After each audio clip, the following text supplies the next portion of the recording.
cast in 418 clustered precincts for the candidates therein for member House of Representatives in the elections held on May 12, 2025. Attached hereto and forming part thereof is a statement of votes by precincts garnered by each candidate for the office of member House of Representatives. That after such canvass, it appears that Duterte Paulo garnered 203,557 votes for the office of member House of Representatives, the same being the highest number of votes legally cast for said office. On the basis of the foregoing, we hereby proclaim the above-named winning candidate as the duly elected member, House of Representatives of Davao del Sur, City of Davao, 1st Legislative District, Province of Davao del Sur. Congratulations! Panalo pa rin ang mga Duterte. Si Paulo, panalo bilang congressman. Canvas of votes and proclamation of winning Pulong, candidate 1st for District. member House of Representatives. Again, the undersigned members of the City Board of Canvassers do hereby certify under oath that we have duly canvassed the votes cast in 385 clustered precincts for the candidates therein for member House of Representatives in the elections held on May 12, 2025. Attached hereto and forming part hereof is a statement of votes by precincts garnered by each candidate for the office of member House of Representatives. That after such canvass, it appears that Duterte Omar garnered Yan, si Omar. 60,432 votes. Wow. For the office of member House of Representatives. Yan. The same being the highest number of votes. Magkasama na kayo ng papa mo. Anak yata ito ni Pulong, oh. Oh, mag-ama na sa... Kasama na kayo sa Congress, Omar. Paglaban nyo ang katotohanan. Huwag kayong matatakot. Yan. Panalo pa rin, Duterte pa rin. Kahit anong pagpapabagsak ang ginagawa mo, Marcos Bangag. Panalo pa rin ang mga Duterte. Yan, Omar, lumaban kayo ha. Pagdating sa House of Representatives, labanan nyo si Tambaluslos, Romaldis na walang iya, Buaya, Sakim na Romaldis. Labanan nyo, huwag kayong magpatalo dyan sa House of Representatives. Magkasama kayo ng papa mo, Pulong. Panalo pa rin, mabuhay ang mga Duterte. Yan. Certificate of canvass of votes and proclamation of winning candidate. Tuloy-tuloy. For member House of Representatives. We, the undersigned members of the City Board of Canvassers, do hereby certify under oath that we have duly canvassed the votes cast in 370 clustered precincts for the candidates therein for member House of Representatives in the elections held on May 12, 2025. Attached hereto and forming part hereof is a statement of votes by precincts garnered by each candidate for the office of member House of Representatives. That after such canvass, it appears that Ungab Isidro panalo si Ungab, oh. Yes. Maka-Duterte pa rin yung Ungab. Wala si Pulong kasi andoon pa sa The Hague, sa Netherlands. Wala si Pulong dito. Panalo pa rin si Ungab. Ayan. Hereby proclaim the above named winning candidate as the duly elected member, House of Representatives of City of Davao, 3rd Legislative District. Congratulations! Yan. Lumaban kayo sa House of Representatives. Ipaglaban nyo ang katotohanan, sir. Congressman Ungab. Ilang term mo na kaya ito, Ungab, panalo ka pa rin. Yan. Bagsak nyo ang Romaldis. Ang gagong Sakim.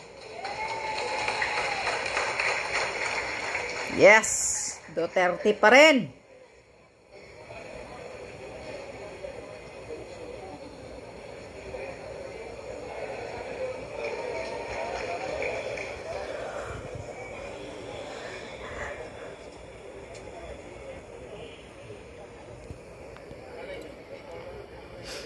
Yan ang dapat. Kahit wala kayong magawa, sikat na sikat pa rin ang mga Duterte. Bangag na gobyerno mo, Marcos Jr. Ikaw, ang mga Marcos, ang mga mabaho, ng mga putik, bahong tai. Pag matapos yung term mo, Marcos Jr., kung makatapos ka, next up will be wala ka na sa taong bayan. winner of our vice mayoral Baka race. duduraan ka na pag makita ka sa kalsada ng mga taong bayan. Wala kang kwintang presidente, Marcos Jr. Winning candidate for Vice Mayor. Vice Mayor na. We, the undersigned members of the City Board of Canvassers, do hereby certify under oath that we have duly canvassed the votes cast in 1,173 clustered precincts for the candidates therein for Vice Mayor in the elections held on May 12, 2025. Attached hereto and forming part hereof is a statement of votes by precincts garnered by each candidate for the office of Vice Mayor, that after such canvass, it appears that Duterte Baste garnered 651,356 Wow. votes. 651,000 votes kay Basti for Vice Mayor. Panalo.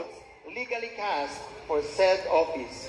Panalo. Congratulations, Basti. Hereby proclaim the above named winning candidate as the duly elected Vice Mayor of the City of Davao, Province of Davao del Sur. Congratulations!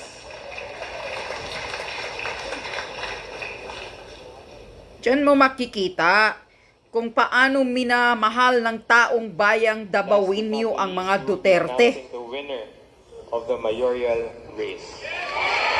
Mayor na, Mayor. Tatay Digong, wala dyan. Kawawa si Tatay Digong. Canvass of votes and proclamation. Nanonood na lang yata siguro yun. For Mayor, we, the undersigned members of the City Board of Canvassers, do hereby certify under oath that we have duly canvassed the votes cast in 1,173 clustered precincts for the candidates therein for Mayor in the elections held on May 12, 2025. Attached hereto and forming part hereof is a statement of votes by precincts garnered by each candidate for the office of Mayor, that after such canvass, it appears that Duterte Rodi garnered 662,000. Yes, 662,000 votes. Same being the highest number of votes legally Highest cast number. for said office.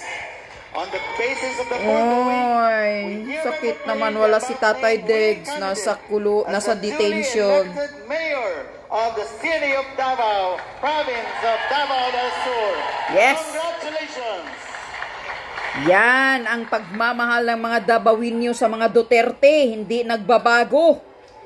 Duterte pa rin. Oh, kawawa si Tatay Digong. Andyan pa rin sa detention. Pero soon, makalabas ka na, Tatay Diggs. Kasi inaasikaso na ang paglabas mo. Congratulations, Tatay Digong. Panalo pa rin. O ano, Marcos Jr., anong masabi mo?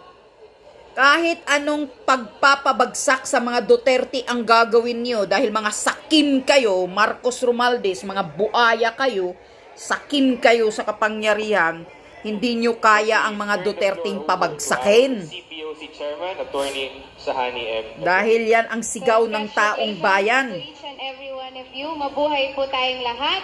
Yes, And mabuhay. The City Board of Canvassers for Davao City is hereby adjourned. Yes, mabuhay ang mga Davaoenyo. Panalo pa rin kayo. Good job, mga Davaoenyo, na pinili nyo ang mga Duterte. Yan, ganyan kasikat ang mga Duterte dahil may mga resibo makamasa. May malasakit sa mga ordinaryong Pilipino. Yan ang mga Duterte. At talagang sinusugpo ang mga kriminalidad sa bayan. Mabuhay po kayo, sir, mga Duterte. Congratulations.